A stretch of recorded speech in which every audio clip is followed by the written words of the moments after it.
Sud Radio Découverte Tourisme, Stéphane Zeremeta. Bonjour Stéphane. Bonjour Jean-Marie. Stéphane Le Conquérant, devrais-je dire ce matin. Directeur éditorial des guides Le Petit Futé. Stéphane Le Conquérant, parce que vous nous emmenez à la découverte à Bayeux de la plus célèbre tapisserie de France. Voilà, on va faire tapisserie à Bayeux. On est dans la capitale du Bessin. C'est vraiment un écrin d'histoire de Normandie. Ça a été préservé des destructions pendant la Seconde Guerre mondiale. Et c'est vrai que la ville a conservé son charme médiéval, ses petites ruelles pavées, ses maisons à colombage, son impressionnante cathédrale Notre-Dame. Mais bon, ce qui fait la renommée internationale de Bayeux, c'est tout de même sa tapisserie, chef-d'œuvre du XIe siècle, inscrit au patrimoine, aux mémoires du monde de l'UNESCO. Extraordinaire témoignage de l'histoire. Alors, qu'est-ce qu'elle raconte précisément, la tapisserie de Bayeux? C'est vraiment une fresque narrative monumentale, longue de 70 mètres, haute de 50 cm. Donc c'est vrai que c'est pas très haut, mais quelle longueur, c'est incroyable. Ça relate les événements marquants de la conquête de l'Angleterre par Guillaume le Conquérant. On était en 1066, avec pour point culminant la bataille d'Hastings.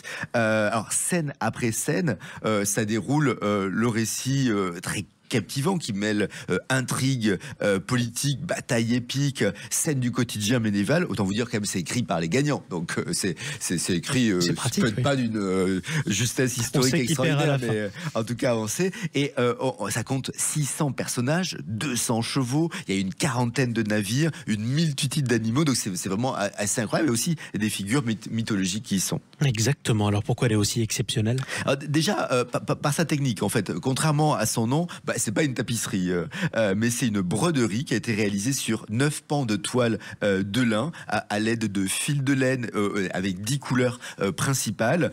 Les artistes à l'époque ont su, quand même les moyens étaient simples à l'époque, mais pourtant créer une œuvre d'une richesse visuelle absolument incomparable. Et puis après c'est original par rapport à la narration.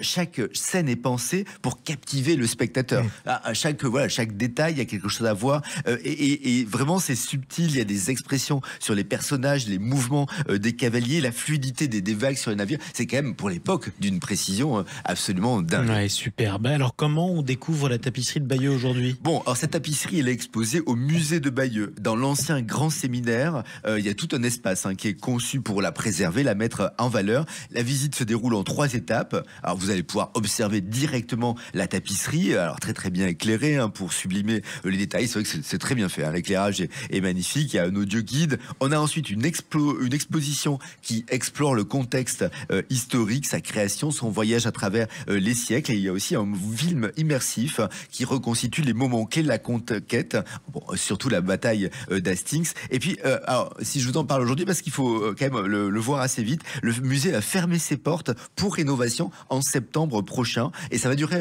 pas mal de temps, jusqu'en 2027. Donc c'est encore le moment. Ah oui, on a 2 ans de fermeture à partir du mois de septembre. Ouais, donc c'est quand même assez long.